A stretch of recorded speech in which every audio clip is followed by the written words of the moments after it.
But understand that what you decide to do today could have a huge impact on your life over the coming days and weeks. America is unraveling each day and fast. Unfortunately, I know most Americans will ignore these warning signs and just hope for the best. And by the time they wake up to reality, it will be too late for them. But I don't want that to be you. So if you want the same details I'm sharing with my family about what to expect from this $85 trillion economic super collapse, you need to get access to the information that's inside this envelope now. That's because what's inside this envelope is information you'll never hear being talked about by the president or by members of Congress or by the mainstream media. It's information from me that no other former government insider I know is willing to reveal the way I am. That's because the last thing the elites want is a premature panic from regular people like you. They'd rather try and control the crowd.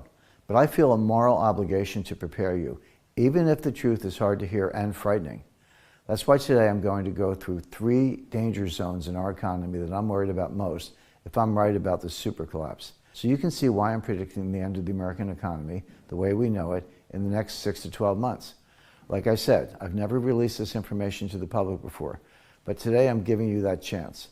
That's because, as my fellow Americans, I believe you deserve to know the truth about what I fear could happen to the way we get our food, our energy, and our medicine. These are the 3 danger zones under threat of economic collapse I'm concerned about most, and I'm going to talk about each one now. Danger Zone 1, America's food supply. According to the CDC's website, a disaster can easily disrupt the food supply at any time. In the event of disaster or emergency, they advise Americans to have at least a 3-day supply of food. But have you ever asked yourself, what happens if multiple disasters hit our food supply chains simultaneously? Just look at what's happened so far this year. In early 2022, USA Today reported shortages at grocery stores across the country have grown more acute in recent weeks as Omicron continues to spread and winter storms have piled on. Then, Putin decided to roll Russian tanks into Ukraine, igniting yet another disaster. As the UN told BBC, Russia's invasion of Ukraine could soon cause a global food crisis that may last for years. That's because practically 1/3 of the world's wheat exports come from Russia and Ukraine. It's why just a few weeks later, Bloomberg wrote, U.S. bread makers fear soaring costs as turmoil engulfs the wheat trade. Of course, wheat is hardly the only thing stores need to sell bread. What about the plastic or paper the bread is wrapped in? What about the ovens used to bake the bread? What about the truckers who bring the bread to the store? I believe a disruption is coming that will deprive Americans of basic food items like bread, eggs, milk, meat, cheese, and more. Because of intense political tensions in the country, rising prices, and intense work schedules to meet delivery deadlines under the supply chain crunch, I believe it's very likely that we will see a long-haul trucker strike in the next 6 to 12 months. I believe that strike would last 2 weeks or more. And do you know what will happen when those long-haul truckers don't go to work for a week?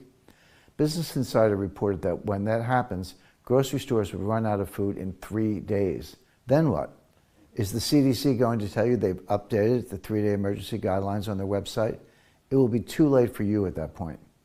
That's why, in just a minute, I'm going to tell you what I've been buying to protect my family before extreme food shortages hit later this year.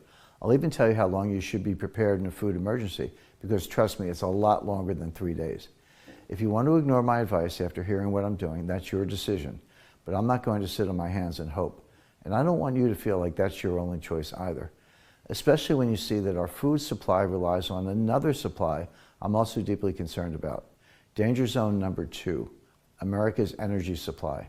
See, even after a trucker strike, the only way the trucks can deliver our food is if they have enough gas to run on.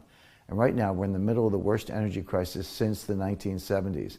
And not just because of rising prices at the pump. As you may know, in the aftermath of that oil crisis, our government built something called the Strategic Petroleum Reserve, SPR. For a worst-case scenario, we all hope never comes to pass, over the last 50 years, it's grown steadily from administration to administration, having recently hit 564 million barrels of oil. And then suddenly, everything changed. As NBC wrote, under Biden, U.S. oil reserves to drop by 40%. The article continues, the number will fall to 384.6 million barrels, a level not recorded since 1984. The scary part of this is that the SPR is not actually meant to last this very long. According to one estimate I found before Biden's latest action, it could supply us with oil for about 1.5 years without being replenished. Of course, now that we have 40% less oil, that supply would run out 40% faster.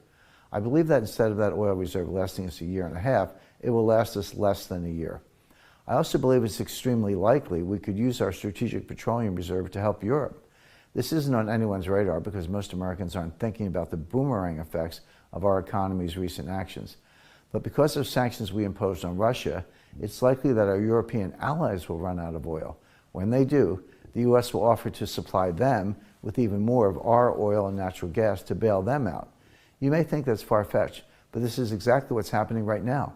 The Washington Times just reported that President Biden has sent 5 million barrels of oil from the Strategic Petroleum Reserve abroad. And I predict he's going to send far more oil abroad at a time when prices are rising and we're running out of oil. In the process, he's going to destroy everyday Americans' daily lives. As Bloomberg wrote, U.S. monthly oil shipments to Europe climbed to the highest level since 2016. It's why overseas, the English-run BBC reported recently, Russia sanctions, can the world cope without its oil and gas? This is a dangerous and evolving situation.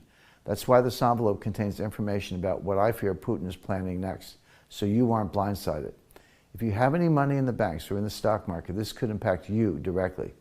And if you think all this is just too far-fetched, please understand this isn't the first time I've warned my readers about what Russia could do to our energy supply. A decade ago, in my best-selling book, Currency Wars, I wrote, Russia's use of natural gas as a geopolitical weapon goes beyond threats. Then earlier this year, I tweeted this, and while the situation surrounding the way we get our food and energy is bad, it's this next danger zone that keeps me up at night. Danger zone number 3, America's medicine supply. Just like trucks need gasoline to deliver our food, the only way our economy runs is if the people who run it, the truckers and everyone else, all have access to necessary drugs and medicine. Up until recently, that may have sounded like a foregone conclusion, and government officials might have reminded us about the other strategic reserve in our country. I'm talking about the Strategic National Stockpile, America's largest reserve of drugs and medical equipment. But then COVID hit. As NBC News wrote, the country's largest repository of drugs and medical equipment is designed to be used as a stopgap, not a solution, during emergencies. Fighting the COVID-19 pandemic was just one emergency that taxed the system. But I believe another catalyst event will be breaking the medical system altogether. Based on my research, it will likely be because of the U.S. officially entering a geopolitical conflict. Rosemary Gibson, a senior advisor on healthcare, warned government officials about just that back in 2019, saying, medicines can be used as a weapon of war against the United States. Think about it. We're the world's largest economy. That means we have a bullseye on our back. What second largest world economy do you think might have an interest in taking us down? Of course, I'm talking about China. Sound too hard to believe? Well, did you know we get nearly half of all our penicillin from China? I doubt most Americans realize it, but this was stated publicly in a report published in 2019. I believe a coming conflict with China, it could be another trade war, internal conflict within China, or even a serious conflict militarily between us and China, will lead to a major breakdown in the critical drug supply to the U.S. China has already had discussions about cutting us off.